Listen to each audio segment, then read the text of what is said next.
ಸಿದ್ದರಾಮಯ್ಯನವರು ಇದ್ದಾರೆ, ಇದರ ಜೊತೆಗೆ ಡಿ.ಕೆ. ಶಿವಕುಮಾರ್ ಕೂಡ ಇದ್ದಾರೆ. ಪಟ್ಟಾಭಿಷೇಕಕ್ಕೆ ರಾಜ್ಯದಲ್ಲಿ ಕೌಂಟೌನ್ ಕೂಡ ಶುರುವಾಗಿದೆ. ಇನ್ನು ಬಸವರಾಜರು ಮಾತನಾಡ್ತಾ ಇದ್ರು, ಅವರು ಕೂಡ ಹೇಳ್ತಾ ಇದ್ರು ಏನು ಅರ್ಜೆಂಟ್ ಇಲ್ಲ, ಆದರೆ ಮೊದಲ ಹಂತ ಎರಡನೇ ಹಂತ ಯಾವಾಗ ಬೇಕಾದ್ರೂ ಮಾಡ್ಕೊಳ್ಬಹುದು, ಈಗಲೇ ಕೊಡಬೇಕು ಅನ್ನೋದು ಕೂಡ ಏನು ಇಲ್ಲ ಅಂತ. ಇನ್ನು ಚಿನ್ನರಾಮ್ ಅವ್ರು ಏನೋ ಮಾತನಾಡಕ್ ಬಂದ್ರಿ, ಏನ್ ಹೇಳಲಿಕ್ಕೆ ಇಷ್ಟಪಡಲ್ಲ. ಈಗ ಹೈಕಮಾಂಡ್ ಬಹಳ ದೊಡ್ಡ ಕಮಾಂಡ್ ಅಲ್ವಾ ಅದು. 136 ಇರ್ತಕ್ಕಂಥದ್ದು ಏನು 113 114 115 ಇದ್ರೆ ಯಾವುದೋ MLAಗಳು ಓಡೋಗ್ಬಿಡ್ತಾರಪ್ಪ ಅಂತ ಭಯ ಬೀಳ್ಬೋದು.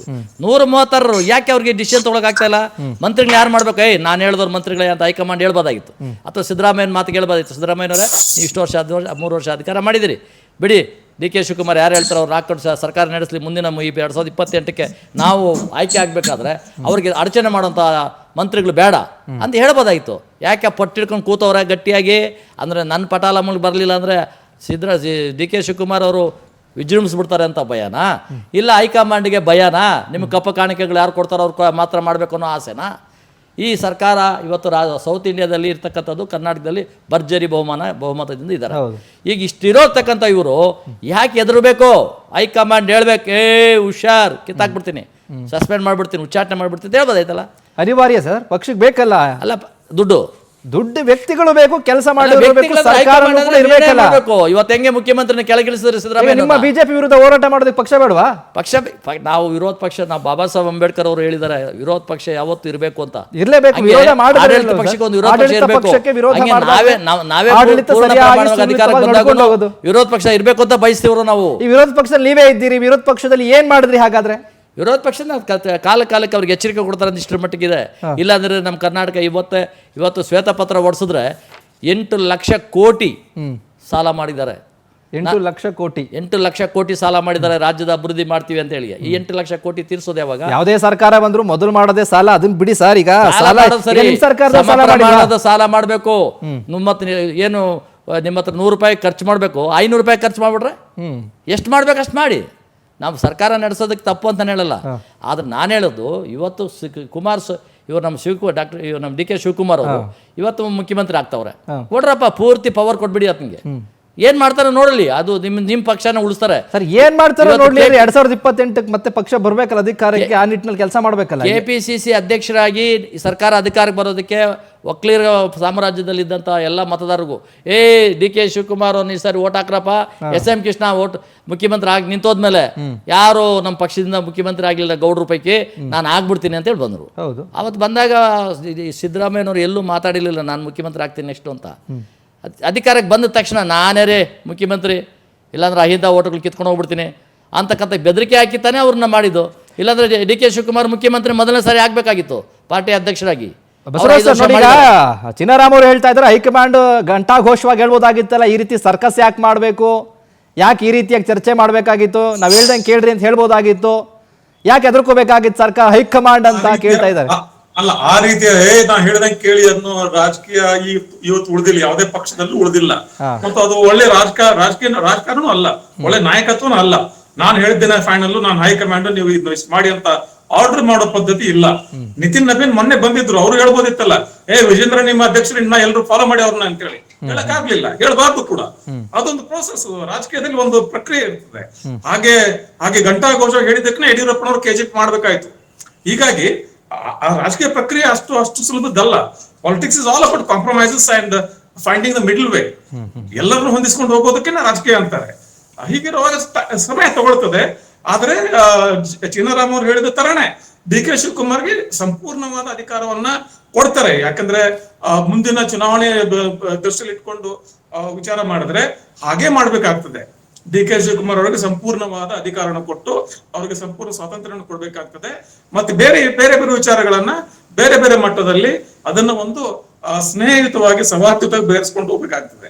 ಇಲ್ಲದೆ ಹೋದ್ರೆ 28 ಚುನಾವಣೆಯಲ್ಲಿ ಕಾಂಗ್ರೆಸ್ ಪಕ್ಷಕ್ಕೆ ಕಷ್ಟ ಆಗ್ತದೆ. ಬಾಟಮ್ ಲೈನ್ ಇಸ್ ದಾಟ್, ಮೂಲವಾದ ವಿಚಾರ ಅದು 28ಕ್ಕೆ ಹೇಗೆ ಸಿದ್ಧತೆ ಮಾಡಬಹುದು. ಯಾಕಂದ್ರೆ ಸಿದ್ದರಾಮಯ್ಯನವರ ಇಲ್ಲಿವರೆಗೆ ರಾಜಕಾರಣ ಏನಿತ್ತು, ಕೇವಲ ಗ್ಯಾರಂಟಿ ಮತ್ತು ಜಾತಿ ರಾಜಕಾರಣ, ಜಾತಿ ಸಮೀಕರಣ, ಈ ಎರಡರ ಮೇಲೆ ಚುನಾವಣೆ ಗೆಲ್ಲುವುದು ಅಷ್ಟು ಸರಳ ಆಗಿರ್ಲಿಲ್ಲ, ಆಗುವುದು ಇಲ್ಲ ಅದು. ಯಾಕಂದ್ರೆ ಮುಂದಿನ ದಿನಮಾನಗಳಲ್ಲಿ ನಿಮ್ಗೆ ಅನೇಕ ಅಭಿವೃದ್ಧಿ ವಿಚಾರಗಳು ಬರ್ತವೆ. ಆಮೇಲೆ ಶಾಸಕರುಗಳು, ನಾವು ಕ್ಷೇತ್ರ ಅಭಿವೃದ್ಧಿಗೆ ದುಡ್ಡಿಲ್ಲ ಅಂತ ಕೂತ್ಕೊಂಡ್ಬಿಟ್ರೆ ನಾಳೆ ಅವ್ರಿಗೆ ಶಾಸಕರನ್ನ ಓಡಿಸ್ಬಿಡ್ತಾರೆ ಜನ, ಮತದಾರರು. ಹೀಗಿರುವಾಗ ಇದೆಲ್ಲವನ್ನು ಹೊಂದಿಸ್ಕೊಂಡು ಹೋಗ್ಬೇಕಾದ್ರೆ ಡಿ ಕೆ ಶಿವಕುಮಾರ್ ಅಂತ ಒಬ್ಬ ನಾಯಕರು ದೃಢ ನಿರ್ಧಾರ ತಗೊಳ್ಳೋದು ಒಬ್ಬ ನಾಯಕ ಬೇಕಾಗ್ತದೆ. ಆತರ ಮಾಡಿದ್ದಾರೆ. ಬಹುಶಃ ಅವ್ರಿಗೆ ಸಂಪೂರ್ಣ ಅಧಿಕಾರ ಕೊಡ್ತಾರೆ ಅಂತ ಅನ್ಸುತ್ತೆ ನನಗೆ. ಕೊಡದೆ ಹೋದ್ರೆ ಪಕ್ಷಕ್ಕೆ ಕಷ್ಟ ಆಗ್ತದೆ. ಬಸವರಾಜ್ ಸರ್, ಈಗ ನೀವ್ ಹೇಳ್ತೀರಿ ಸಂಪೂರ್ಣ ಅವಕಾಶ ಕೊಡ್ತಾರೆ ಆಗುತ್ತೆ ಅಂತ, ಮುಂದಿನ ಚುನಾವಣೆಗೆ ಬೇಕಾಗುತ್ತೆ ಅಂತ, ಆದ್ರೆ ಸಂಪುಟದಲ್ಲಿ ಆಯ್ಕೆ ಆಗುವಂತವರೆಲ್ಲ ಸಪೋರ್ಟ್ ಕೊಡ್ತಾರಾ ಅಂತ? ಇಲ್ಲ, ಅವೆಲ್ಲ they are all problems of today. ಇಂದಿನ ಸಮಸ್ಯೆಗಳು ಓದಿ ಅದನ್ನ ಹಂತ ಹಂತವಾಗಿ ಬಗೆಹರಿಸಬಹುದು. ಅವನ್ನ ಯಾರು ಕೂಡ ನಾಳೆ ನಾನು ಮಂತ್ರಿ ಆಗದೆ ಹೋದ್ರೆ ನಾಡಿದ್ದು ನಾನು ಬೇರೆ ಪಕ್ಷ ಸೇರ್ಕೊಂಡ್ಬಿಡ್ತೀನಿ ಹೊರಡೋದಿಲ್ಲ. There is time for all that. ಮತ್ತೆ ಈಗ ಇವತ್ತು ರಾತ್ರಿ ಏನು ಚರ್ಚೆ ಆಗ್ತಾ ಇದೆ ಅಲ್ಲಿ ದೆಹಲಿನಲ್ಲಿ ಸಿದ್ದರಾಮಯ್ಯ ಮತ್ತು ಡಿ ಕೆ ಶಿವಕುಮಾರ್ ಮತ್ತು ಪಾರ್ಟಿ ಹೈಕಮಾಂಡ್ ಜೊತೆಲಿ ಯಾವುದೇ ಒಂದು ಒಮ್ಮತದ ಲಿಸ್ಟ್ ಬರದೇ ಹೋದ್ರೆ ಆಯ್ತಪ್ಪ ನಾಳೆ ನೀವು ಮುಖ್ಯಮಂತ್ರಿ ಪ್ರಮಾಣ ತಗೊಳ್ಳಿ ಮುಂದೆ ನೋಡೋಣ ಅಂತ ಹೇಳ್ಬಿಡ್ತಾರೆ. ಈಗ ಇದು ಲಿಸ್ಟ್ ಆಗಲೇಬೇಕು ಅಂತ ಏನಿಲ್ಲ. ಹಾಗಾದ್ರೆ ನಾಳೆನೇನು ಎಲ್ಲ ತಗೋಬೇಕು, ಇಬ್ರು ಸೇರ್ಕೊಂಡು ಫೈನಲ್ ಲಿಸ್ಟ್ ಮಾಡ್ಕೊಂಡು ಹೋಗಿ ಅಂತ ಕಡ್ಡಾಯ ಮಾಡಕ್ ಆಗುದಿಲ್ಲ. ಖರ್ಗೆ ಅವರು ಮಾಡಕ್ ಆಗುದಿಲ್ಲ, ರಾಹುಲ್ ಗಾಂಧಿ ಮಾಡಕ್ ಆಗುದಿಲ್ಲ. ಮತ್ತೆ ಪದ್ಧತಿ ಆ ವಾಡಿಕೆನೂ ಇಲ್ಲ. ಹಿಂದೆನೂ ಕೂಡ ಆತರ ಇರ್ಲಿಲ್ಲ. ಇದೇ ಸಿದ್ದರಾಮಯ್ಯ ಅವರು ಎಷ್ಟು ಕೆಲಸಕ್ಕೆ ಟೈಮ್ ತಗೊಂಡಿದ್ದಾರೆ. 2013 ಮುಖ್ಯಮಂತ್ರಿ ಆಗಿರುವಾಗ ಇದೇ ಡಿ ಕೆ ಶಿವಕುಮಾರ್ ಅವರನ್ನ ಸಂಪುಟಕ್ಕೆ ಸೇರುವಾಗ ಎಷ್ಟು ಟೈಮ್ ತಗೊಂಡು ಚಿನ್ನಾರಾಮ್ ಅವ್ರಿಗೆ ಗೊತ್ತಿದೆ. ಯಾಕೆ ಟೈಮ್ ಅಂತ ಅದು ಗೊತ್ತಿದೆ. So these are not something that has to be decided overnight. There is time. ಅಲ್ಲ, ಈಗ ಪಾಪ ಬಸವರಾಜ್ ಜತ್ತಾಳ್ ಅವರು ಅವ್ರದ್ದು ಏನಪ್ಪ ಅಂದ್ರೆ ಅವ್ರ ಪರಿಸ್ಥಿತಿ ರಾಜಕೀಯ ವಿಶ್ಲೇಷಣೆಗೆ ಮಾತಾಡ್ತಾರೆ. ಅದೇ ಕಾಂಗ್ರೆಸ್ ಅವರು ಇದ್ರೆ ಅದನ್ನ ಈ ರೀತಿ ಮಾತಾಡಕ್ಕೆ ಅವ್ರ ಕೈಲಿ ಆಗ್ತಾ ಇರಲಿಲ್ಲ. ಒಂದು, ಇವತ್ತು ನೀವು ನಿನ್ನೆ ಸ್ಪೆಷಲ್ ಫ್ಲೈಟು ಮೋದಿಯವರು ಹೇಳಿದ್ರು ಇವು ಇಂಧನ ಉಳಿತಾಯ ಮಾಡಿ ಆದಷ್ಟು ಸರ್ಕಾರಿ ವಾಹನಗಳಲ್ಲಿ ಓಡಿ. ಸರ್ಕಾರದ್ದು ಬೇಕಾದಷ್ಟು ಇದಾವೆ. ಹೇಳಿರೋರು ಬಿಜೆಪಿಯವರು ಸರ್, ಕಾಂಗ್ರೆಸ್ ಅವರಲ್ಲ. ಅಲ್ಲ, ಹೇಳಿರೋದು ಅವರೇ ಆದ್ರೂ ನೀವು ಯಥೇಚ್ಛವಾಗಿ ಹಣನ ಈಗಲೇ ದುಂದುವೆಚ್ಚ ಮಾಡ್ತಾ ಇದ್ರಿ. ಸ್ಪೆಷಲ್ ಫ್ಲೈಟಲ್ಲಿ ಹೋಗ್ತಾ ಇದ್ರಿ. ಸ್ಪೆಷಲ್ ಫ್ಲೈಟಲ್ಲಿ ನಿನ್ನೆ ಹೋದವರು ಇನ್ನೂ ತೀರ್ಮಾನ ಮಾಡ್ಕೊಳಕ್ ಆಗ್ಲಿಲ್ಲ ನಿಮ್ಮ ಕೈಲಿ. ಯಾಕೆ ತೀರ್ಮಾನ ಮಾಡ್ಕೊಳಕ್ ಆಗ್ಲಿಲ್ಲ? ಈ ಘಟಾನುಘಟಿಗಳು ಇಬ್ಬರು ಘಟಾನುಘಟಿಗಳೇ, ಏನು ಕಡಿಮೆ ಅಂತ ಅಲ್ಲ. ಡಿ ಕೆ ಶಿವಕುಮಾರನ್ನ ಕಡಿಮೆ ಅನ್ನೋಂಗಿಲ್ಲ ಅವ್ರ ಪಕ್ಷದಲ್ಲಿ. ಅದಾದ್ಮೇಲೆ ಸಿದ್ದರಾಮಯ್ಯನವರು ಬಹಳ ದೊಡ್ಡ ನಾಯಕರವರು, ಅವರೂ ಅಷ್ಟು ಸುಲಭ ಅಲ್ಲ. ಒಂದು ತೀರ್ಮಾನ ಇಬ್ಬರು ಬಂದ್ರೆ ನೋಡ ಇವ್ರು ನನ್ನ ಕಡೆಯವರು, ಇವ್ರು ನನ್ನ ಕಡೆಯವರು, ನಿನಗೆ ಅಡ್ಜಸ್ಟ್ ಆಗೋಂಗೆ ನಾನು ನೋಡ್ಕೋತೀನಿ ಅಂತ ಹೇಳ್ಬೋದಾಯ್ತಲ್ಲ. ಅವರಲ್ಲಿ ಹೊಂದಾಣಿಕೆ ಇಲ್ಲ ಅನ್ನೋದು ಇಲ್ಲೇ ಕಾಣಿಸ್ತದೆ. ಆ ಕಾಂಗ್ರೆಸ್ ಅವರು ಮುಂದೆ ಏನಾಗ್ತಾರೆ ಅಂತಕ್ಕಂಥದ್ದು 2028ಗೆ ನೆಲ ಕಚ್ತಾರೆ ಅನ್ನೋದನ್ನ ನಾವು ಹೇಳಲ್ಲ. ಅವರನ್ನು ನಾವು ಯಾವ ಕಾರಣಕ್ಕೂ ಸೋಲ್ತಾರೆ ಅಂತ ನಾವು ಹೇಳಲ್ಲ. ಯಾಕಂದ್ರೆ ಗೆಲ್ಲಿ ಅಂತಲೇ ಅಂತೀವಿ, ಅವ್ರು ಸೋಲ್ತಾರೆ. ಯಾಕಂದ್ರೆ ಅವ್ರಿಗೆ ಅವ್ರು ಆ ನಡವಳಿಕೆಗೆ ಜನ ನೋಡ್ತಾ ಇದ್ದಾರೆ. ಇವತ್ತು ನಗರಾಭಿವೃದ್ಧಿ ಸಚಿವರಾಗಿದ್ದಂಥ ಡಿ ಕೆ ಶಿವಕುಮಾರ್ ಬೆಂಗಳೂರು ನಗರನ ಗೇಟರ್ ಬೆಂಗಳೂರು ಮಾಡೋದು ಬಿಟ್ಟರೆ ಹೆಸರಿನಲ್ಲಿ ದೊಡ್ಡದು ಮಾಡಿದ್ರೆ ವಿನ ರಸ್ತೆಯಲ್ಲಿ ರಿಪೇರಿ ಮಾಡಲಿಲ್ಲ, ಮನೆ ಯಾವ ಒಂದು ಅಭಿವೃದ್ಧಿ ಕೆಲಸಗಳು ಬೆಂಗಳೂರು ನಗರಕ್ಕೆ ಆಗಲಿಲ್ಲ. ಇನ್ನು ರಾಜ್ಯಕ್ಕೆ ಆಗುತ್ತೆ ಅನ್ನೋದು ಗ್ಯಾರಂಟಿ ಏನಿದೆ? DCM ಆಗಿದ್ರು ಏನೋ ಗೊತ್ತಿಲ್ಲ, ಇನ್ಮೇಲೆ ಮುಖ್ಯಮಂತ್ರಿ ಆಗ್ತಾರೆ, ಇನ್ ಮುಂದೇನು ಗ್ರೇಟರ್ ಬೆಂಗಳೂರು ಮುಖ್ಯಮಂತ್ರಿ ಆದಾಗ ಅವ್ರಿಗೆ ಚಾಟಿಯಲ್ಲಿ ತಿವಿತಾ ಇರ್ತಾರೆ. ಈ ಕಡೆಯಿಂದ ಆ ಕಡೆಯಿಂದ ಸಿದ್ದರಾಮಯ್ಯನ ಕಡೆಯಿಂದನೂ ಬೇಕಾದಷ್ಟು ತಿವಿತಗಳು ಬೀಳ್ತವೆ. ಯಾಕಂದ್ರೆ ರಾಜಣ್ಣವ್ರು ಮಾತಾಡ್ತಾ ಇದ್ರು, ಅವ್ರು ಯಾರು ಶಿವಕುಮಾರ್ ಅವ್ರಿಗೆ ಯಾವ ಅಧಿಕಾರ ಇಲ್ಲ, 28 ಖಾಲಿ. ಇವ್ರು ಜಮೀನು ಹೇಳ್ತಾ ಇದ್ರು 28 ಕುರ್ಚಿ ಖಾಲಿ ಇಲ್ಲ ರೀ ಅಂತ ಮಾತಾಡೋರು ಎಷ್ಟು ಜನ ಇದ್ದಾರೆ ಕಾಂಗ್ರೆಸ್ಸಲ್ಲಿ. ಅದೇ ವ್ಯಕ್ತಿಗಳು ಇವ್ರನ್ನ ಚುಚ್ಚುತ್ತಾರೆ, ಚುಚ್ಚಕ್ಕೆ ಬಿಡ್ತಾರೆ ಸಿದ್ದರಾಮಯ್ಯನವರು. ಯಾಕೆ ಬಿಡ್ತಾರೆ ಅಂದ್ರೆ ಧರ್ಮಸ್ಥಳದಲ್ಲಿ ಆರೋಗ್ಯ ಧಾಮದಲ್ಲಿ ಕೂತ್ಕೊಂಡು ಏನ್ ಹೇಳಿದ್ರು ನೋಡ್ರಿ, ಸರ್ಕಾರ ಬಿದ್ದೋಗ್ತದೆ, ಹೆದರ್ಕೋಬೇಡಿ, ಹೋಗಿ ನೀವು MP ಎಲೆಕ್ಷನ್ ಮುಗಿದ್ಮೇಲೆ ಸರ್ಕಾರ ಬಿದ್ದೋಗುತ್ತೆ ಅಂದ್ರು. ಬೀಳ್ಸಿದ್ರಲ್ಲ ಪಾಪ ಕುಮಾರಸ್ವಾಮಿ ಅವರು ಒಳ್ಳೆ ಅದಕ್ಕೆ ಆಡಳಿತ ನಡೆಸ್ತಾ ಇದ್ರು. ಅವ್ರು ಯಾಕೆ ಬೀಳ್ಸಿದವ್ರು ಯಾರು? ಬೇರೆ ಯಾರು BJP ಅವರು ಬೀಳ್ಸಿಲ್ಲ. ಅವ್ರು ರಾಜೀನಾಮೆ ಕೊಟ್ಟು ಬಂದ್ರು ನಾವು ಸೇರ್ಸ್ಕೊಂಡಿದೀವಿ. ಸೇರ್ಸ್ಕೋಬಾರ್ದಂತ ನಾವು ಸನ್ಯಾಸಿಗಳು ಅನ್ನೋ. ಹಂಗಾಗಿ ಅಧಿಕಾರ ಸೇರ್ಸ್ಕೊತೀರಾ? ಅಲ್ಲ, ಯಾರು ಬಂದ್ರು ಸೇರ್ಸಲ್ಲ. ಅವರ ರಾಜೀನಾಮೆ ಕೊಟ್ಟು ಆ ಪಕ್ಷನ ಬಿಟ್ಟು ಬಂದ್ರೆ ಮಾತ್ರ ಸರ್ಕಾರ ಬೇಕಾಗಿತ್ತು ಸೇರ್ಸ್ಕೊಂಡ್ರಿ. ಈ ಯೂನಿಫಾರ್ಮ್ ಅಲ್ಲಿ ಇರೋನು ಯಾವುದೇ ಕಾರಣಕ್ಕೂ ಈ ಯೂನಿಫಾರ್ಮ್ಗೆ ಬೆಲೆ ಕೊಡೋನು ಬರಬೇಕು. ಯಾರೋ ಪಾರ್ಟಿಯಿಂದ ಬರೋನೆಲ್ಲ ಸೇರ್ಸ್ಕೊಳ್ಳೋನು ನಿಮ್ಮ ಸಿದ್ಧಾಂತಗಳು ಒಪ್ಕೋತೀವಿ ಅಂತ. ಈಗ ನಿಮ್ ಸಿದ್ಧಾಂತ ಇವರೆಲ್ಲ ಒಪ್ಕೊಂಡಿದಾರ ಸರ್? ಬಂದ್ರಲ್ಲ ಅವಾಗೆಲ್ಲ 17 ಜನ ಒಪ್ಕೊಂಡ್ರಲ್ಲ? ಒಪ್ಕೊಂಡು ಅಧಿಕಾರ ಮಾಡಿದ್ರಲ್ಲ. ಅಧಿಕಾರ ಮಾಡಿ ಎಸ್.ಟಿ. ಸೋಮಶೇಖರ್ ಏನಾಯ್ತು ಮತ್ತೆ ಅವ್ರದ್ದು ಕತೆ? ಎಸ್.ಟಿ. ಸೋಮಶೇಖರ್ ವೈಯಕ್ತಿಕವಾದ ವಿಚಾರ. ವೈಯಕ್ತಿಕನೇ ಸರ್, ಪಕ್ಷ ಅಂದ್ಮೇಲೆ ನಿಮ್ ಪಕ್ಷದಲ್ಲೂ ಅದೇ ಇರುತ್ತೆ, ಕಾಂಗ್ರೆಸ್ ಅಲ್ಲೂ ಅದೇ ಇರುತ್ತೆ, ಅದೇ ರಾಜಕೀಯ, ಅದೇ ತಂತ್ರಗಾರಿಕೆ. ಮಾತಾಡ್ತಾ ಇದ್ರು, ದಿನನಿತ್ಯ ಮಾತಾಡ್ತಾ ಇದ್ರು, ಅವ್ರ ಪಕ್ಷದ ಉಚ್ಚಾಟನೆ ಆಗಿದ್ದಾರೆ. ಅವ್ರು ಸ್ವತಂತ್ರ ಈಗ ಮಾತಾಡ್ತಾರ. ಅದನ್ನ ನೀವು ಹೋಗಿಲ್ವಲ್ಲ, ಇನ್ನು ನಿಮ್ ಜೊತೆನೇ ಇದಾರೆ ಅವರು. ಎಲ್ಲಿ ಜೊತೆಗಿದ್ದಾರೆ? ವಿಚಾಟೆ ಆದ್ಮೇಲೆ ಅವರು ಸಸ್ಪೆಂಡ್ ನೋಡಿ. ಉಪಚುನಾವಣೆ ಸಪೋರ್ಟ್ ಮಾಡಿದ್ರು, ಬಂದು ಎಲ್ಲ ಮತ ಪ್ರಚಾರ ಮಾಡಿದ್ರು, ಏನೇನು ಸಪೋರ್ಟ್ ಕೊಡಬೇಕು ಕೊಟ್ರು, ಎಲ್ಲ ಆಗ್ತಾ ಇದೆ. ಈಗ ನೋಡಿ, ಏನೇ ಕೊಟ್ರು ಮಾತನಾಡ್ತಾ ಹೋಗೋಣ. ಇದ್ರ ಜೊತೆಗೆ ಸರ್ 3 ಜನ 4 ಜನ ಉಪಮುಖ್ಯಮಂತ್ರಿ ಆಗಬೇಕು, ಸಮುದಾಯವಾರು ಕೊಡಬೇಕು ಅನ್ನುವಂಥ ಚರ್ಚೆ ಇದೆ. ಬಸವರಾಜ್ ಸರ್, ಇದ್ರ ಬಗ್ಗೆ ಹೇಳೋದಾದ್ರೆ 4 ಜನ ಸಮುದಾಯಕ್ಕೆ ಲೆಕ್ಕಾಚಾರ ಹಾಕೊಂಡು ಕೊಟ್ರೆ ಏನಾಗುತ್ತೆ? ಅಥವಾ ಪ್ರಾಂತ್ಯವಾರು ಕೊಡ್ತಾರಾ ಅಥವಾ ಹಿರಿಯರಿಗೆ ಕೊಡ್ತಾರಾ? ಏನ್ ಕತೆ ಅಂತ. ಈ ಉಪಮುಖ್ಯಮಂತ್ರಿ ಅನ್ನೋ ಸ್ಥಾನ ನಮ್ಗೆಲ್ಲ ಗೊತ್ತಿದೆ, ಅನೇಕ ಸಾರಿ ಹೇಳಿದ್ದಾರೆ. ಇದು ಸಂವಿಧಾನಕ್ಕೆ ಹುದ್ದೆ ಅಲ್ಲ. ಹಾಗೆ ಅಂದ ತಕ್ಷಣ ಅದಕ್ಕೆ ಆ ಹುದ್ದೆಗೆ ಹೆಚ್ಚುವರಿ ಅಧಿಕಾರ, ಹೆಚ್ಚುವರಿ ಪ್ರೋಟೋಕಾಲ್ ಕೂಡ ಇಲ್ಲ. It is just designation, political designation ಅಷ್ಟೇ. ಅದರ ಅರ್ಥ ಏನಪ್ಪಾ ಅಂದ್ರೆ ಉಪಮುಖ್ಯಮಂತ್ರಿ ಅಂದ್ರೆ ಹುದ್ದೆ ಏನಕ್ಕೆ ಕೊಡ್ತಾರೆ ಅಂದ್ರೆ ಮುಖ್ಯಮಂತ್ರಿ ನಂತರದ ಸ್ಥಾನದಲ್ಲಿ ಇವರು ಗೌರವಯುತ ಸ್ಥಾನದಲ್ಲಿದ್ದಾರೆ.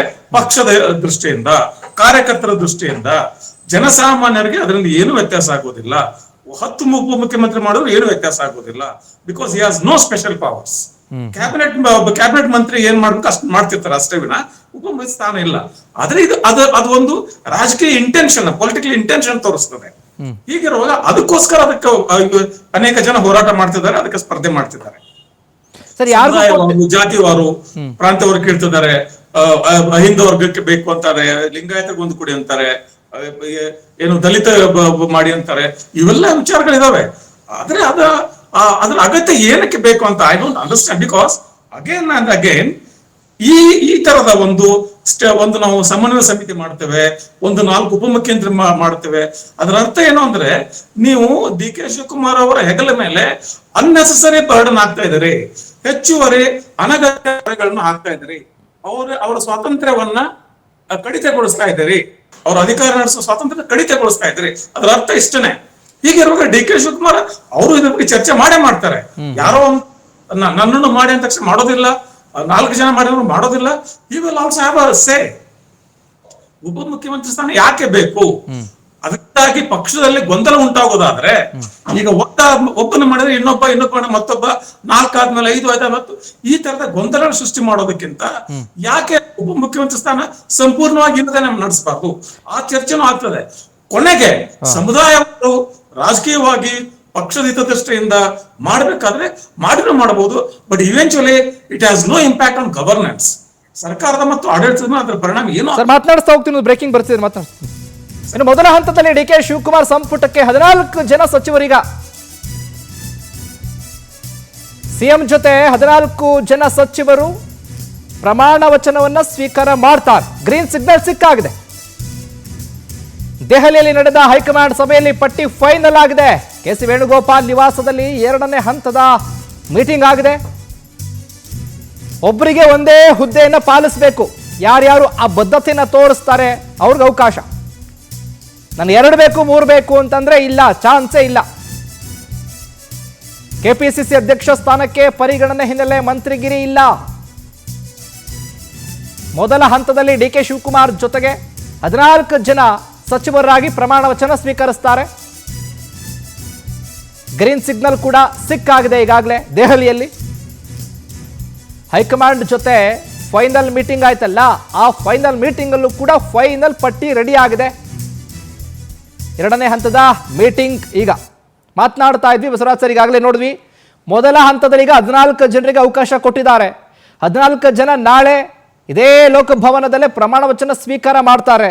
ಇದರ ಜೊತೆಗೆ ಇನ್ನೊಂದೇನಪ್ಪಾ ಅಂತಂದ್ರೆ ಒಬ್ಬರಿಗೆ ಒಂದೇ ಹುದ್ದೆ, ನನಗೆ 2 ಬೇಕು, ಅದು ಬೇಕು, ಇದು ಬೇಕು ಅನ್ನೋ ಹಾಗಿಲ್ಲ. ಇದ್ರ ಬಗ್ಗೆ ಹೇಳೋದಾದ್ರೆ ಇಲ್ಲ, ಕಾಂಗ್ರೆಸ್ ಎಲ್ಲ ಮುಂಚಿನಿಂದ ಅದೊಂದು ಪಾಲಿಸಿ ಇದೆ, 1 man 1 post ಅಂತ. ಆ 1 man 1 post ಆ ಒಂದು ಪಾಲಿಸಿಯನ್ನ, ಅದಕ್ಕೆ ಒಂದು ಎಕ್ಸೆಪ್ಷನ್, ಅದನ್ನ ಮೀರಿ 2 ಹುದ್ದೆಗಳನ್ನು ಕೊಟ್ಟಿದ್ದು DK ಶಿವಕುಮಾರ್ ಅವರಿಗೆ ಮಾತ್ರ ಹಿಂದಿನ ಸರ್ಕಾರದಲ್ಲಿ, ಉಪಮುಖ್ಯಮಂತ್ರಿ ಮತ್ತು ಕಾಂಗ್ರೆಸ್ ಅಧ್ಯಕ್ಷ 2 ಕೂಡ. ಬಟ್ ಎನಿವೇಸ್ ವಾಡಿಕೆ ಅಂತ ಸಂಪ್ರದಾಯ, ಕಾಂಗ್ರೆಸ್ ಸಂಪ್ರದಾಯದಲ್ಲಿ ಆ ರೀತಿ ಇಲ್ವೇ ಇಲ್ಲ. 1 man 1 post ಅಂತ ಮಾತ್ರ ಇರೋದು. ಹೀಗಾಗಿ ಯಾಕಂದ್ರೆ ಏನಾಗಿತ್ತು ಅಂದ್ರೆ, ನಮ್ಮ ಸತೀಶ್ ಜಾರಕಿಹೊಳಿ ಅವ್ರ ಉದ್ದೇಶ ಏನಿತ್ತಂದ್ರೆ, DK ಶಿವಕುಮಾರ್ ಅವರಿಗೆ ಮುಖ್ಯಮಂತ್ರಿ ಆಗಿ ಮುಂಬಡ್ತಿ ಸಿಕ್ಕರೆ DK ಶಿವಕುಮಾರ್ ಅವ್ರು ಹೊಂದಿದ ಸ್ಥಾನಮಾನವನ್ನು ನಾನ್ ತಗೋಬೇಕು. ಅವ್ರದ್ದು 2 ಸ್ಥಾನ ಇತ್ತಲ್ಲ, ಉಪಮುಖ್ಯಮಂತ್ರಿ ಮತ್ತು ಕಾಂಗ್ರೆಸ್ ಅಧ್ಯಕ್ಷ, 2 ನನಗೆ ಬೇಕು ಅನ್ನೋ ಒಂದು ಅವರು ಆ ರೀತಿಯಲ್ಲಿ ಅವರು ಇದು ಕೆಲಸ ಮಾಡ್ತಿದ್ರು. ಹೀಗಾಗಿ ಅದಕ್ಕೆಲ್ಲ ಒಂದ್ ಕಡೆ ತಡೆ ಒಡ್ಡಿದ್ದಾರೆ ಅಂತ ಅನ್ಸುತ್ತೆ. ಮತ್ ನೀವೇ ಹೇಳಿದ ತರ ಈಗ ಸತೀಶ್ ಜಾರಕಿಹೊಳಿ ನಾಳಿನ ಲಿಸ್ಟ್ ಅಲ್ಲಿ ಇಲ್ಲ. ಹೀಗಾಗಿ ಅವ್ರು ಕಾಂಗ್ರೆಸ್ ಅಧ್ಯಕ್ಷರಾಗೋದಾದ್ರೆ ಮಂತ್ರಿ ಆಗೋದಿಲ್ಲ, ಅಧ್ಯಕ್ಷರಾಗೋದಿಲ್ಲ. ಚಿನ್ನರಾಮ್ ಅವರೇ ಮಾತನಾಡ್ತಾ ಇದ್ವಿ. ಇನ್ನು DCM ವಿಚಾರಕ್ಕೆ ಸಂಬಂಧಪಟ್ಟಂತೆ ಮಾತನಾಡ್ತೀವಿ. ಈಗ 14 ಜನರ ಮೊದಲ ಹಂತದಲ್ಲೇ ಕೂಡ ಅವರು ಪ್ರಮಾಣ ವಚನ ಸ್ವೀಕಾರ ಮಾಡ್ತಾರೆ. 1 ಹುದ್ದೆ 1 ವಿಚಾರ, ಒಬ್ರಿಗೆ ಒಂದೇ, ನನಗೆ 2 ಬೇಕು 3 ಬೇಕು, ಮತ್ತೊಂದು ಇಲ್ಲಿ ಯಾವುದೋ ಅವಕಾಶ ಇಲ್ಲ. ಹಾಗಾದ್ರೆ ಏನಾಗಬಹುದು? ಏನಾಗಲ್ಲ. ಮುಂದಿನ ದಿನಗಳಲ್ಲಿ 28ಕ್ಕೆ ಬರೋ ಎಲೆಕ್ಷನಲ್ಲಿ ದಮಾರ್, ಕಾಂಗ್ರೆಸ್ ದಮಾರ್. ಯಾಕೆ ಹೇಳ್ತೀನಿ ಅಂದ್ರೆ, 15 ರಿಸರ್ವ್ ಕ್ಷೇತ್ರಗಳು ST ಸಮಾಜದ MLAಗಳಿದ್ದಾರೆ. 17 ಗೆಲ್ಸ್ಕೊಟ್ಟಿದ್ದಾರೆ. ಕಾಂಗ್ರೆಸ್ ಅವರು ಉದ್ಧಾರ ಮಾಡ್ಬಿಡ್ತಾರೆ ನಮಗೆ ಅಂತ. 18ಕ್ಕೆ 15ಕ್ಕೆ 15 ಗೆಲ್ಸಿ ಎಕ್ಸ್ಟ್ರಾ ಜನರಲ್ಲೂ ಗೆದ್ದಿದ್ದಾರೆ. ರಾಜಣ್ಣನೂ ಜನರಲ್ ಗೆದ್ದಿದ್ದಾರೆ, ಕೆಲವರೆಲ್ಲ ಗೆದ್ದಿದ್ದಾರೆ. ಒಟ್ಟು 17 18 ಇದ್ದಾರೆ. ಇವತ್ತು ST MP MLAಗಳು ಇವತ್ತು ಅವ್ರಿಗೆ ಒಂದು ಅವಕಾಶ ಹೆಚ್ಚಿಗೆ ಕೇಳ್ತಾ ಇರತಕ್ಕಂಥದ್ದು ಆ ಸಮಾಜ, ಶೋಷಿತ ಸಮಾಜದಿಂದ ಬಂದಿರತಕ್ಕಂಥ ವಾಲ್ಮೀಕಿ ಸಮಾಜ ಮತ ಹಾಕಿರ್ತಕ್ಕಂಥದ್ದು ಕಾಂಗ್ರೆಸ್ಗೆ ಅತಿ ಹೆಚ್ಚಾಗಿ ಅವರನ್ನು ಇವತ್ತು ಮುಗಿಸ್ತಾ ಇದ್ದೀರಿ. ಅಲ್ಲಿಗೆ ಒಂದೇ ತಂದು ನೀನು ಅಸಮರ್ಥ ಅನ್ನೋದನ್ನು ತೋರಿಸಿದ್ರು. ನಾಳೆ 28ಕ್ಕೆ ಏನಾದರೂ ನಾನು ಮುಖ್ಯಮಂತ್ರಿ ಆಗಬೇಕು ಅನ್ನೋ ದೃಷ್ಟಿ ಇಟ್ಕೊಂಡು ಕೆಲಸ ಮಾಡ್ತಾನೆ, ಅವಕಾಶ ಕೊಟ್ಟರೆ ಆರ್ಥಿಕವಾಗಿ ಸಬಲನ ಆಗ್ಬಿಡ್ತಾರೆ. ಆರ್ಥಿಕವಾಗಿ ಆಲ್ರೆಡಿ ಸಬಲ ಇದ್ದಾರೆ, ರಾಜಕೀಯವಾಗಿ ಸಬಲ ಆಗೋಂಥ ವ್ಯವಸ್ಥೆ ಆಗ್ತದೆ ಅನ್ನೋ ದೃಷ್ಟಿ ಇಟ್ಕೊಂಡು ಇವತ್ತು ಸತೀಶ್ ಜಾರಕಿಹೊಳಿ ಅವ್ರನ್ನ ಇಗ್ನೋರ್ ಮಾಡ್ತಾ ಇದ್ದಾರೆ. ಇಗ್ನೋರ್ ಮಾಡೋದಕ್ಕೆ ಅವ್ರ ಪಕ್ಷದಲ್ಲಿ ಅವ್ರು ಏನೋ ಮಾಡ್ಕೊಳ್ಳಿ. ನಮಗೇನಂತಂದರೆ ಈ ಆಡಳಿತ ಇನ್ನು 2 ವರ್ಷದಲ್ಲಿ ನೀವು ಯಾವ ರೀತಿ ಆಡಳಿತ ಕೊಡ್ತೀರಿ, ರಾಜ್ಯದ ಜನತೆಗೆ ಯಾಕೆ ಅಧೋಗತಿಗೆ ತೊಗೊಂಡೋಗ್ತಾ ಇದ್ದೀರಿ, ಯಾಕೆ ಈ ರಾಜ್ಯದ ಜನತೆಗೆ ನ್ಯಾಯ ಕೊಡ್ತಾ ಇಲ್ಲ ನೀವು, ಮತದಾರರಿಗೆ ಯಾಕೆ ವಂಚನೆ ಆಗ್ತಾ ಇದೆ. ಇವತ್ತು ಸಮನ್ವಯ ಸಮಿತಿ ಅನ್ನೋದನ್ನು ನಾನು ಮಾತಾಡಲ್ಲ, ಮತ್ತೆ ಮಾತಾಡಲ್ಲ. ಮಾಡ್ತಾರೋ ಬಿಡ್ತಾರೋ ಹೈಕಮಾಂಡ್ ಸೇರಿದ್ದು ಆದಮೇಲೆ ಮತ್ತೆ ಅದ್ರ ಬಗ್ಗೆ ಮಾತಾಡೋಣ. ಒಂದು ವಿಷಯ ಅಂತೂ ಸತ್ಯ ಇದೆ, ಇವತ್ತು ಸರ್ಕಾರ ರಚನೆ ಆಗೋದಕ್ಕೆ ಏನೆಲ್ಲ ಜನ ಇವತ್ತು ನಂಬಿಕೆ ಇಟ್ಟು ಓಟ್ ಹಾಕಿದ್ರು ಅವ್ರಿಗೆಲ್ಲ ಇವತ್ತು ಡಿಸಪಾಯಿಂಟ್ ಆಗಿದೆ, ಭಾಳ ಬೇಸರ ಆಗಿದೆ. ಇವತ್ತು ನಾವು ಓಟ್ ಹಾಕಿ ನಾವು ಕೆಟ್ಟಿವಿ ಅಂತಕ್ಕಂಥ ಮಾತುಗಳು ಹಳ್ಳಿಗಳಲ್ಲಿ ಮಾತಾಡ್ತಾರೆ. ಗ್ಯಾರಂಟಿ ಕೊಡಬಾರ್ದಾಗಿತ್ತು ಅಂತ ಜನ ಮಾತಾಡ್ತಾರೆ. ಸಾಮಾನ್ಯ ಜನ ನಮ್ಗೆ ಆ ಗ್ಯಾರಂಟಿ ಬೇಡ ರೀ, ನಮ್ಗೆ ಶಿಕ್ಷಣ ಬೇಕು, ಉದ್ಯೋಗ ಬೇಕು, ನಮಗೆ ಬೇಕಾದಂಥ ಮೂಲ ಸೌಕರ್ಯಗಳು ಬೇಕು, ರಸ್ತೆಗಳು ಬೇಕು, ನೀರು ಬೇಕು. ನಮಗೆ ನೀರಿಲ್ಲ, ರಸ್ತೆಗಳಿಲ್ಲ, ಕರೆಂಟ್ ಸರಿಯಾಗಿ ಬರ್ತಾ ಇಲ್ಲ. ಇವೆಲ್ಲ ಹಲವಾರು ವಿಚಾರಗಳನ್ನ ಮಾತಾಡ್ತಕ್ಕ. ಗ್ಯಾರಂಟಿ ಬೇಡ ಅಂತ ನೀವು ಹೇಳ್ತಾ ಇದೀರಾ. ನೀವು ಬಿಜೆಪಿಯವರು ಬೇರೆ ಬೇರೆ ರಾಜ್ಯಗಳ ಗ್ಯಾರಂಟಿ ನೀವು ಅನೌನ್ಸ್ ಮಾಡಿದ್ರಲ್ಲ. ಎಲ್ಲಾ ರೀತಿಯ ಸಂಪನ್ಮೂಲಗಳು ಸಂಪನ್ಮೂಲಗಳು ಕರೆಕ್ಟ್ ಆಗಿದ್ರೆ ಮಾಡಬೇಕು. ಕರ್ನಾಟಕದಲ್ಲಿ ಏನ್ ಕಮ್ಮಿ ಆಗಿದೆ ಸರ್? ಸಂಪನ್ಭರಿತ ರಾಜ್ಯ ನಮ್ ಕರ್ನಾಟಕದಲ್ಲಿ ಏನ್ ಕಮ್ಮಿ ಆಗಿದೆ? ಬೇರೆ ರಾಜ್ಯಕ್ಕೆ ಹೋಲಿಕೆ ಮಾಡಿದ್ರೆ ಲಕ್ಷ ಕೋಟಿಗಳನ್ನ ಸಾಲ ಮಾಡ್ಬಿಟ್ಟಿದ್ದಾರೆ. ಅತಿ ಹೆಚ್ಚಾಗಿ ಟ್ಯಾಕ್ಸ್ ನಾವೇ ತಾನೇ ನಿಮ್ ಕೇಂದ್ರ ಸರ್ಕಾರ ಕಟ್ತಿರೋದು. ಟ್ಯಾಕ್ಸ್ ಕಟ್ಟಾಕ್ಷನ್ಗೆ ಎಷ್ಟು ಬರಬೇಕು ಅಷ್ಟು ಮಾಮೂಲಿಯಾಗಿ ಬರ್ತದೆ. ಅಲ್ಲ ಸರ್, ರಾಜ್ಯದ ಮುಖ್ಯಮಂತ್ರಿಗಳು ಸರ್ ಕರ್ನಾಟಕದಲ್ಲಿ ಏನ್ ಕಮ್ಮಿ ಆಗಿದೆ ಹೇಳಿ? ರಾಜ್ಯದಲ್ಲಿ ಎಲ್ಲಾ ರೀತಿ ಕಡಿಮೆ ಆಗಿದೆ ಅಂತ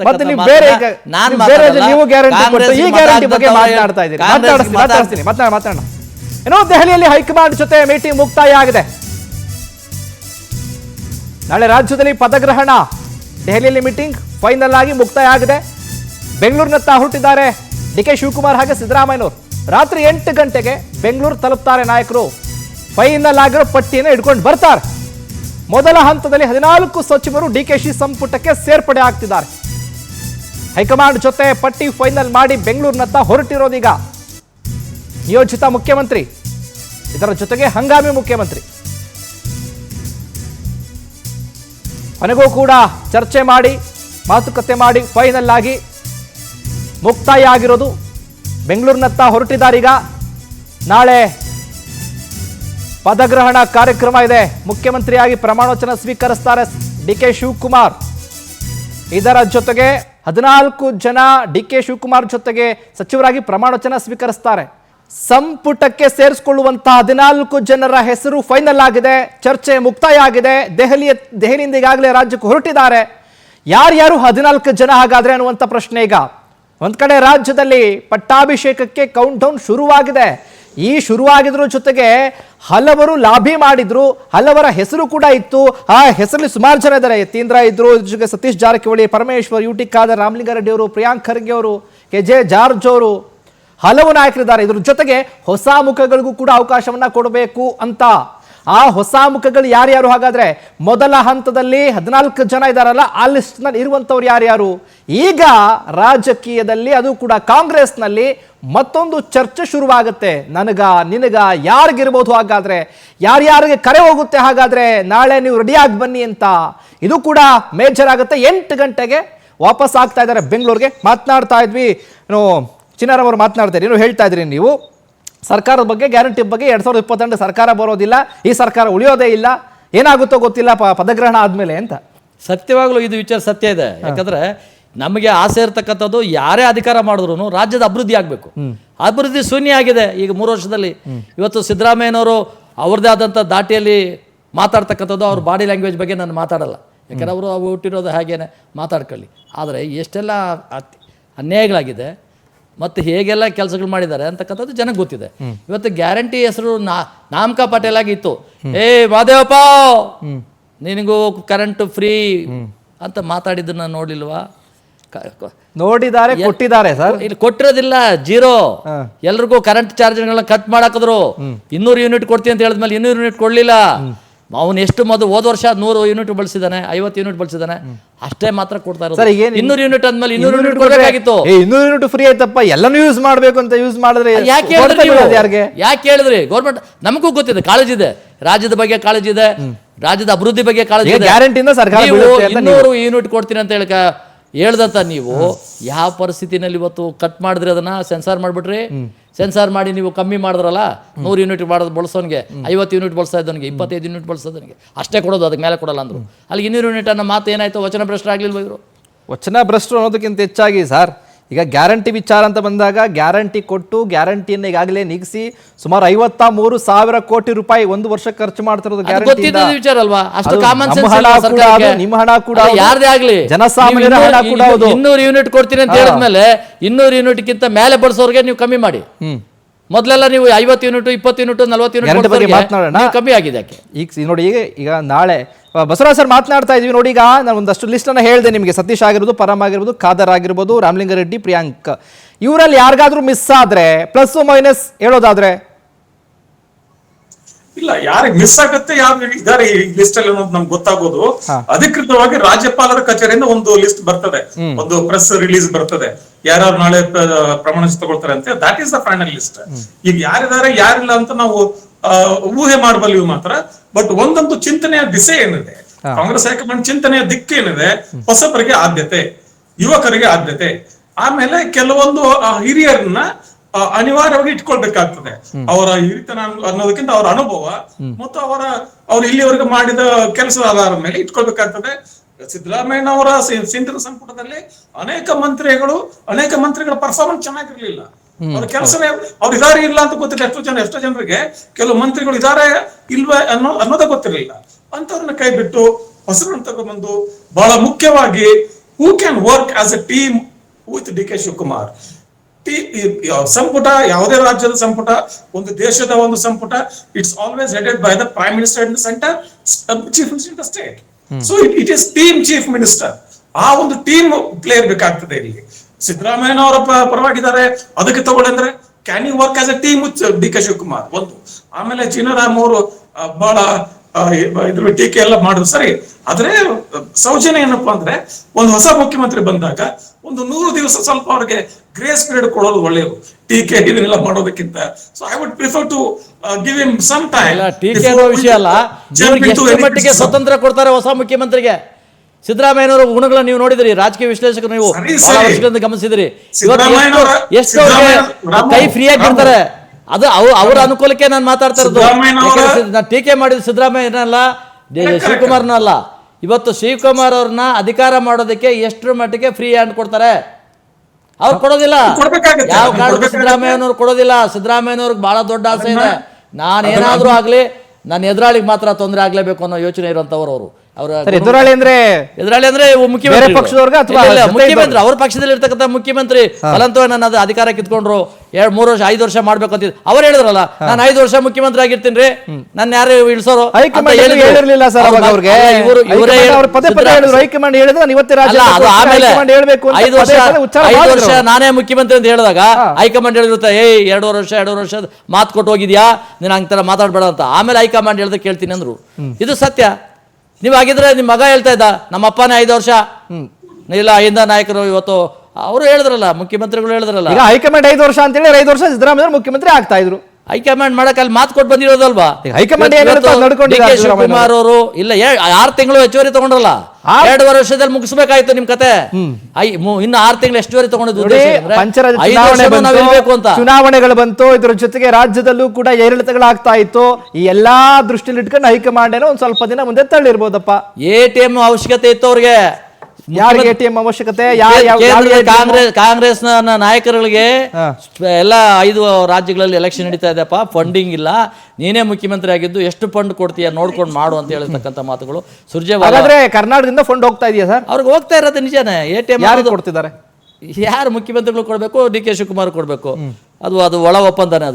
ಅದು ಒಂದು ಒಳ ಒಪ್ಪಂದನೇ. ಬಿಜೆಪಿ 5 ವರ್ಷ ನಾನೇ ಮುಖ್ಯಮಂತ್ರಿ ಅಂದವ್ರು ಯಾಕೆ ಬಿಟ್ಕೊಟ್ರಾಗಿದ್ರೆ ಸರ್? ಆಡಳಿತ ಕಳೆದ ಬಾರಿ 2013 ಮುಖ್ಯಮಂತ್ರಿ ಆಗಿದ್ದ ಸಿದ್ದರಾಮಯ್ಯ 5 ವರ್ಷ ಆಡಳಿತ ಕೊಟ್ಟಿದ್ರು. ಸಿದ್ದರಾಮಯ್ಯ ಅವ್ರಿಗೆ ವರ್ಚಸ್ಸಿತ್ತು, ಸಿದ್ದರಾಮಯ್ಯ ಅವ್ರು ಏನು ಅಂತ ಗೊತ್ತಿತ್ತು, ಸಿದ್ದರಾಮಯ್ಯ ಜೊತೆ ಹಿಂದೆ ಯಾರ್ಯಾರಿದ್ದಾರೆ, ಎಷ್ಟು ಶಕ್ತಿ ಇದೆ, ಅವ್ರ ಪವರ್ ಏನೋದು ಹೈಕಮಾಂಡ್ಗೂ ಗೊತ್ತಿತ್ತು. ಹಾಗಾಗಿ ಹೈಕಮಾಂಡ್ ಏನ್ ಮಾಡ್ತು, ಸಿದ್ದರಾಮಯ್ಯ ಅವ್ರನ್ನ ಇಳಿಸೋದಕ್ಕೂ ಯೋಚನೆ ಮಾಡಿತ್ತು. 5 ವರ್ಷ ಇದ್ದಾಗ ಸರ್ಕಾರ ನೆಕ್ಸ್ಟ್ ಬಂದಿದ್ದ ಸರ್ಕಾರ ಯಾವುದು? ಯಾಕೆ ನೀವು ಸೋತ್ರಿ? ಯಾಕೆ ಮನೇಲಿ ಕೂತ್ಕೊಂಡ್ರಿ ಸರ್? ಈಗ ಅದಾದ್ಮೇಲೆ ಇವತ್ತು ಅಧಿಕಾರ ಮೈತ್ರಿ ಸರ್ಕಾರ ಕೆಡವಿ ಬಿಜೆಪಿ ಸರ್ಕಾರ ಮಾಡಿದವ್ರು ನೀವೇ, ಮತ್ತೆ ಯಾಕೆ ಬರ್ಲಿಲ್ಲ ನೀವು? ನಾವು ಅಲ್ಲ, ಅದು ಜನ ತೀರ್ಮಾನ ಮಾಡ್ತಾರೆ. ಹಂಗೆ ಜನ ತೀರ್ಮಾನ ಮಾಡ್ತಾರೆ. ಮಾಡಿದವರು ಇಲ್ಲೂ ಜನನೇ ತೀರ್ಮಾನ ಮಾಡಿರೋದು. ನೋಡಿ, ಮತ್ತೆ ಯಾವುದೇ ಎಲೆಕ್ಷನ್ ಬಂದ್ರು ಜನನೇ ತೀರ್ಮಾನ ಮಾಡಬೇಕು. ಜನ ತೀರ್ಮಾನ ಮಾಡಿದ್ರೆ ಹಾಗೆ. ಇನ್ನು ಸರ್, ಈಗ ನಾನು ಹೇಳ್ತಾ ಇದ್ವಿ, ಚಿನ್ನರಾಮ್ ಅವರು ಮಾತನಾಡ್ತಾ ಇದ್ರು ಸರ್ಕಾರದ ವಿಚಾರಕ್ಕೆ ಸಂಬಂಧಪಟ್ಟ ಹಾಗೆ ಉಳಿಯೋದೇ ಇಲ್ಲ ಸರ್ಕಾರದ. ಸಿದ್ದರಾಮಯ್ಯನವರು ಯಾವುದೇ ಕಾರಣಕ್ಕೂ ಎದುರುಗಡೆ ಇರುವಂತವನ್ನ ಬೆಳೆಯೋದಕ್ಕಾಗಿರ್ಲಿ ಅಥವಾ ಗಳಿಸ್ಕೊಳ್ಳೋದಕ್ಕಾಗ್ಲಿ ಬಿಡೋದೇ ಇಲ್ಲ ಅಂತ. ಇಲ್ಲ, ಆ ರೀತಿಯ ಒಂದು ಜ್ಯೋತಿಷ ಹೇಳೋದು ಕಷ್ಟ ಆಗುತ್ತೆ. ಯಾಕಂದ್ರೆ 2 ವರ್ಷ ಟೈಮ್ ಇದೆ ಕಾಂಗ್ರೆಸ್ ಸರ್ಕಾರದ ವ್ಯಾಲ್ಯೂಯೇಷನ್, ಇದ್ರ ಮೌಲ್ಯಮಾಪನ ಜನ ಮಾಡೋದಕ್ಕೆ 2 ವರ್ಷ ಟೈಮ್ ಇದೆ. ಮತ್ತು ಕಾಂಗ್ರೆಸ್ ಸರ್ಕಾರವನ್ನ ಸೋಲಿಸೋದಕ್ಕೆ ಬಿಜೆಪಿಗೂ 2 ವರ್ಷ ಟೈಮ್ ಇದೆ. ಎಲ್ಲವಕ್ಕೂ ಟೈಮ್ ಇದೆ. ಈ ಕೂಡಲೇ ನಾವು ತೀರ್ಮಾನ ಹೇಳೋಕ್ಕಾಗುದಿಲ್ಲ. ಒಂದ್ ನಿಮಿಷ ಮುಗಿಸ್ತೇನೆ. ಸಿದ್ದರಾಮಯ್ಯನವರು ಹೀಗೆ ಮಾಡ್ತಾರೆ ಅಂತ ನಾನು ಇವತ್ತು ಮಾತಾಡೋದು ತಪ್ಪಾಗುತ್ತೆ. ಯಾಕಂದ್ರೆ ಯಾರು ಕೂಡ ಹೀಗೆ ನಾಳೆ ಅವರು ನಮ್ಮನ್ನು ವಿರೋಧ ಮಾಡ್ತಾರೆ ಅಂತ ಊಹಿಸುವುದು ತಪ್ಪಾಗುತ್ತೆ. ಮತ್ತೆ ಸಿದ್ದರಾಮಯ್ಯನವ್ರಿಗೂ ಈಗ ವಯಸ್ಸಾಗಿದೆ, ಮತ್ತು ಅವ್ರಿಗೂ ಕೂಡ ಒಂದು ಪ್ರಬುದ್ಧತೆ ಇದೆ. ಅಷ್ಟು ಅವಸರದ ತೀರ್ಮಾನವನ್ನ, ಅಷ್ಟು ಏನಂತಾರೆ, ಒಂದು ಅಭಿಮಾನಕ್ಕೊಳಗಾಗಿ ಕೆಲವೊಂದು ದುರಭಿಮಾನ ಅಂತೀವಲ್ಲ, ಆ ರೀತಿಯ ಒಂದು ಕೆಲವು ತೀರ್ಮಾನಗಳನ್ನ ತಗೊಳ್ಳಿಕ್ಕಿಲ್ಲ ಅಂತ ನಾವು ಆಶಿಸೋಣ ಸದ್ಯಕ್ಕೆ. ಯಾಕಂದ್ರೆ ಇನ್ನೂ ಸರ್ಕಾರ ರಚನೆ ಆಗಿಲ್ಲ, ಆಗ್ತಾ ಇದೆ ನಾಳೆ. ಆಮೇಲೆ ನೋಡೋಣ ಏನಾಗುತ್ತೆ. ಸಿದ್ದರಾಮಯ್ಯನವರು ಏನ್ ನಡೆ ತಗೊಳ್ತಾರೆ, ಅದಕ್ಕೆ ಕಾಂಗ್ರೆಸ್ ಪಕ್ಷ ಏನ್ ಮಾಡ್ತದೆ, ಡಿ ಕೆ ಶಿವಕುಮಾರ್ ಹೇಗೆ ಅದನ್ನ ನೋಡ್ತಾರೆ, ಒಟ್ಟಾರೆ ಕರ್ನಾಟಕ ಜನತೆ ಅದನ್ನ ಹೇಗೆ ನೋಡ್ತಾರೆ, ಎಲ್ಲವೂ ಕೂಡ ಇದು ಸಾರ್ವಜನಿಕ ಜೀವನದಲ್ಲಿ ಎಲ್ಲ ನೋಡ್ತಾರೆ.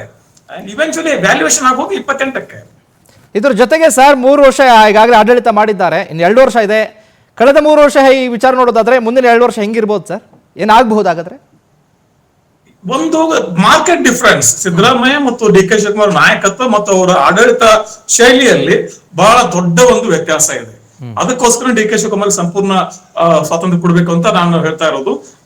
ಏನ್ ವ್ಯತ್ಯಾಸ ಅಂದ್ರೆ, ಸಿದ್ದರಾಮಯ್ಯನವರು ಒಂದು ಸಮಾಜವಾದಿ ಕಲ್ಪನೆಯಲ್ಲಿ ಈ ರೀತಿಯ ಕಲ್ಯಾಣ ಯೋಜನೆಗಳು, ಗ್ಯಾರಂಟಿ ಮತ್ತು ಜಾತಿ ಸಮೀಕರಣ, ಈ ವಿಚಾರದ ಬಗ್ಗೆ ಅವರು ಹೆಚ್ಚು ಕೇಂದ್ರೀಕೃತವಾಗಿ ಬಿಟ್ರೆ, ಡಿ ಕೆ ಶಿವಕುಮಾರ್ ಇದೆಲ್ಲವನ್ನು ಮೀರಿದ ಅಭಿವೃದ್ಧಿ, ಇನ್ಫ್ರಾಸ್ಟ್ರಕ್ಚರ್, ಮೂಲಭೂತ ಸೌಕರ್ಯ, ಬಿಗ್ ಟಿಕೆಟ್ ಇನ್ವೆಸ್ಟ್ಮೆಂಟ್ಸ್, ದೊಡ್ಡ ಇನ್ವೆಸ್ಟ್ಮೆಂಟ್, ದೊಡ್ಡ ಪ್ರಾಜೆಕ್ಟ್, ಮೆಗಾ ಪ್ರಾಜೆಕ್ಟ್ಸ್, ಈ ರೀತಿಯ ಯೋಜನೆಗಳು ಮಾಡುವಂತ ಒಬ್ಬ ನಾಯಕ ಅವರು.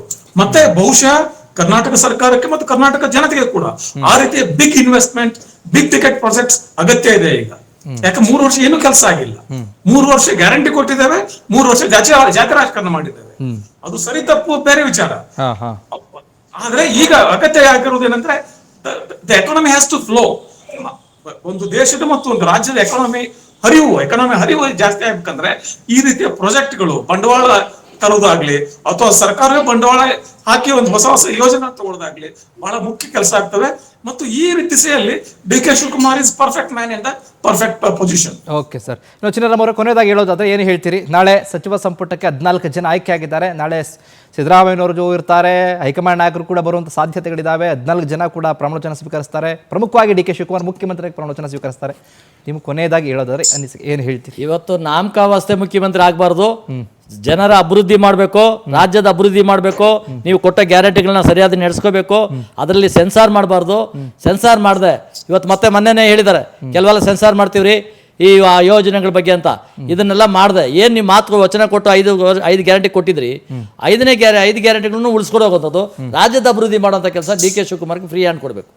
ಡಿ ಕೆ ಶಿವಕುಮಾರ್ ಫ್ರೀ ಆಗಿ ಕೊಟ್ರೆ ಅವ್ರು ಮಾಡ್ತಾರೆ. ಫ್ರೀ ಹ್ಯಾಂಡ್ ಕೊಡೋ ಮಾತೇ ಇಲ್ಲ. ನಾವು ಅದನ್ನು ಇವತ್ತು ಭವಿಷ್ಯ ನುಡಿಯಲ್ಲ, ಯಾಕಂದ್ರೆ ನಾವು ಜ್ಯೋತಿಷಿಲ್ಲ. ಆದರೆ ನಮಗೆ ಭವಿಷ್ಯ ಗೊತ್ತಿದೆ. ಮುಂದಿನ ದಿನಗಳಲ್ಲಿ ಆ ಡಾಕ್ಟರ್ ಯತೀಂದ್ರನೇ ಸಾಕು. ಆತನ ಹೇಳಿಕೆ ಕೊಡ್ತಕ್ಕಂಥ ಹೇಳಿಕೆಗಳನ್ನ ಮೊದಲು ಬಾಯ್ಕ ಬಂದ್ ಮಾಡಬೇಕು. ಅವ್ರನ್ನ ಸೆನ್ಸಾರ್ ಮಾಡಬೇಕು ಸಿದ್ದರಾಮಯ್ಯನವರು. ಸಿದ್ದರಾಮಯ್ಯ ಹೇಳ್ಬೇಕು ಮಗನೇ ಒಲ್ಲ ಮಾತಾಡಬೇಡ, ನೀನು ಸುಮ್ಮನೆ ಇರ, ನೀನು ಇನ್ನೂ ಬೆಳಿಬೇಕು ಅಂತ. ಆಗ ಹೇಳಿದ್ರೆ ಮಾತ್ರ ಆಗ್ತದೆ. ಆಮೇಲೆ ಖರ್ಗೆ ಅವರು, ಪ್ರಿಯಾಂಕಾ ಖರ್ಗೆ ಅವ್ರು ಮಾತಾಡೋದನ್ನ ಸ್ವಲ್ಪ ಅವ್ರಿಗೂ ಸೆನ್ಸಾರ್ ಮಾಡಿಸ್ಬೇಕು. ಯಾಕಂದ್ರೆ ಮಾತಾಡಿನೇ ಅವ್ರು ಕೆಟ್ಟ ಹೋಗ್ತಾ ಇದ್ದಾರೆ. ಈಗ ಮತ್ತೆ ಆ ಥರ ಆಗ್ದಂಗೆ ಡಿ ಕೆ ಶಿವಕುಮಾರ್ಗೆ ಬೆಂಬಲ ಕೊಡಲಿ ಅಂತ ನಾನು ಬಯಸ್ತೀನಿ. ಓಕೆ ಸರ್, ಅಷ್ಟೊತ್ತು ನಮ್ಮ ಜೊತೆ ಲೈವ್ನಲ್ಲಿ ಜಾಯ್ನ್ ಆಗಿ ಒಂದಷ್ಟು ವಿಚಾರಗಳ ಬಗ್ಗೆ ಚರ್ಚೆ ಮಾಡಿದ್ದಕ್ಕಾಗಿ ಬಸವರಾಜ್ ಸರ್ಗೆ thank you sir. Thank you so much. ಇದರ ಜೊತೆಗೆ ಬಿಜೆಪಿ ವಕ್ತಾರರಾಗಿರುವಂತಹ ಚಿನ್ನರಾಮ್ ಅವರು ಕೂಡ ಇಷ್ಟೊತ್ತು ನಮ್ಮ ಜೊತೆ ಕಾರ್ಯಕ್ರಮದಲ್ಲಿ ಕೂತ್ಕೊಂಡು ಮಾತನಾಡೋದಕ್ಕಾಗಿ, ಚರ್ಚೆ ಮಾಡೋದಕ್ಕಾಗಿ ನಿಮಗೂ ಕೂಡ ಧನ್ಯವಾದ sir. Thank you so much. ನೋಡಿದ್ರಲ್ಲ ವೀಕ್ಷಕರೇ, ನಾಳೆ ಪದಗ್ರಹಣಕ್ಕೆ ಕೌಂಟ್ ಡೌನ್ ಶುರುವಾಗಿದೆ. ಸಿದ್ದರಾಮಯ್ಯನವರು, ಇದರ ಜೊತೆಗೆ ಹೈಕಮಾಂಡ್ ನಾಯಕರು, ಇದರ ಜೊತೆಗೆ ಸ್ವಾಮೀಜಿಗಳು, ಇದರ ಜೊತೆಗೆ ನ್ಯಾಯಾಧೀಶರು, ಹಲವು ನಾಯಕರು ನಾಳೆ ಲೋಕಭವನದಲ್ಲಿ ಹಾಜರಿರ್ತಾರೆ. ಇದರ ಜೊತೆಗೆ 14 ಜನ ನೂತನ ಸಚಿವರಾಗಿ ಪ್ರಮಾಣವಚನ ಸ್ವೀಕರಿಸ್ತಾರೆ.